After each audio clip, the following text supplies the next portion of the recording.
Hello and welcome back to the channel where I provide regular cricket content on interesting topics. Today's video is the second of a three-part series where I run down who I believe to be the best opening batsman in Test cricket history. As stated in my previous video, I had originally tried to keep it to 10, but when you think of all the great opening batsmen there have been, it's tough to narrow them down. When picking my list, it is not as simple as choosing the best average. Whilst stats are important, I also look at their away record, their era, their opposition and their teammates. Shall we continue with the list then? Number 10. Justin Langer. In a team full of superstars at times, Langer was left to one side, almost forgotten about in the discussions about greatness and achievement. Perhaps it was the way he went about his business, with his nudges, nurdles and quick singles. Or perhaps it was the fact that the guy at the other end used to bully attacks, so the spotlight was naturally on Hayden. Even his best batting performance was overshadowed to a degree by Gilchrist blazing away at the other end in the Miracle of Hobart in 1999, where the pair put on 240 to chase down 369. Whatever the reasons, I think it is important that we recognise quite how good the little left-hander was. He started his Test career getting clanged on the helmet by an Ian Bishop delivery, but maybe being a poetic sign of things to come, he battled through and made 50. Being struck while batting was a hallmark of his career, and whilst it is not something any batsman likes to be associated with, it evidenced his toughness in spades.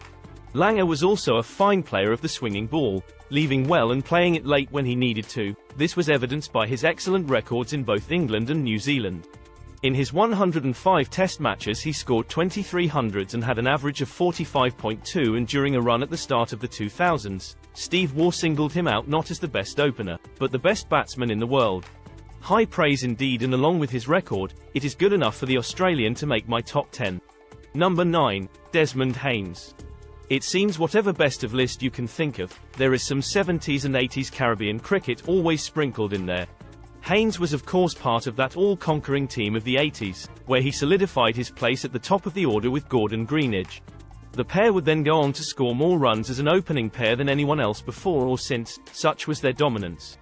Unlike Greenidge, Haynes used a more subtle approach to his run accumulation, more content to work the ball around rather than blaze it to all quarters. Originally being more comfortable facing pace bowling, the Barbadian moulded and evolved his game as time went on. If there could be a criticism, however, it would be that Haynes didn't travel well, with his performance and statistics heavily pointing in favour of games in the West Indies. With that said, probably his finest innings came at Lord's in 1980, when he shared a 223-run partnership with Viv Richards. He also was good enough on his travels to score back-to-back hundreds in the New Zealand. Haynes was only the third West Indian to carry his bat in a Test innings. He is one of only two players in international Test cricket to achieve this feat 3 times.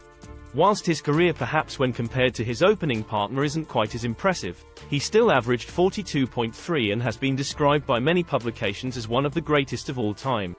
In my view, for his longevity and being part of the most successful opening partnership of all time, Haynes deserves his number 9 spot. Number 8. Bill Laurie. When it comes to the Aussie legend Bill Laurie, if you picture a mix of Justin Langer and Geoffrey Boycott, you will be halfway there.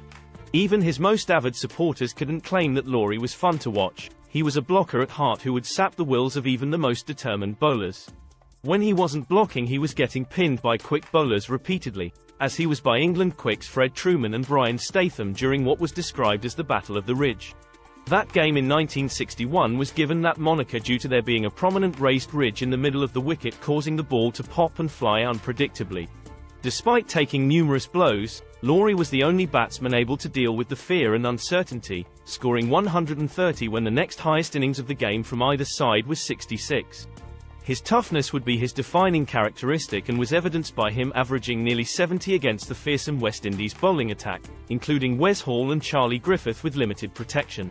He went on to score runs all over the world, including when facing the spin challenge of India during the Australian tours in 1964 and 1969. Over the course of his career, Laurie would score 5,200 runs at an average of 47.2, including 1300s. He proved what could be achieved with mental focus and toughness, and is a worthy entrant in this top 10. Number 7. Matthew Hayden. In what is turning into a bit of an Australian-focused segment, many may ask why the burly Aussie doesn't feature higher on the list. After all, over the course of 103 Test matches, Hayden scored 8,600 runs at an average of over 50. Without wanting to reveal the top 5, I can confirm that not many can live with those stats. In addition to having an enviable record, he also played with a powerful dominating style which made him fun to watch, and made him an intimidating presence at the crease. Hayden is also one of the few men to have scored 1,000 runs in a calendar year, on 3 separate occasions. He also joined elite pairing of Bradman and Barrington to have scored hundreds in 4 successive test matches, twice. But alas, with Hayden it is not all about the numbers. Many considered the big Australian to be a bit of a flat-track bully, and this is possibly evidenced by his average in England and New Zealand being a combined 30 runs per dismissal. He also waded in big against Zimbabwe, with him briefly holding the highest test innings record after plundering 380 in 2003.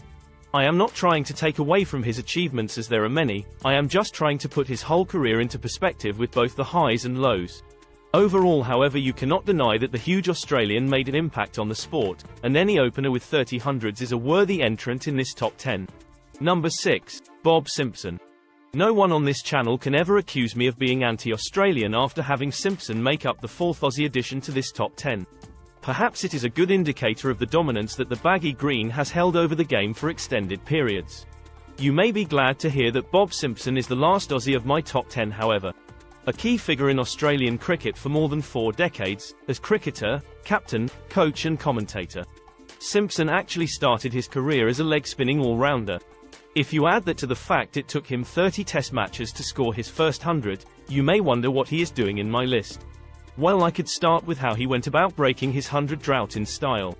Not content to just scrape over the century line for the first time, Bob went on to score 311 to bat England out of an Ashes match.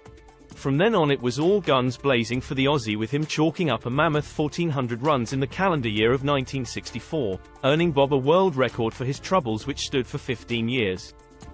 After his breakout year he was a force to be reckoned with and averaged 50 opening the batting for the following 6 years. Simpson also captained the side for the majority of his career, with his batting only improving when he had the added responsibility. In fact, as captain he averaged 54. All in all, for kickstarting his batting career with that wonderful triple century, and then going on to be one of the best performing captains of all time, Bob Simpson is a worthy number 6 in this list. So there you have it, that is my list from 10 through to 6, in what turned out to be a bit of an Australian love fest. Fear not, however, as normal service will be resumed with the top 5, which contains a grand total of none of the old enemy. Who is in there, do you think? Please let me know in the comments. I think someone will see it the same as me this time. Thank you all so much for watching and participating.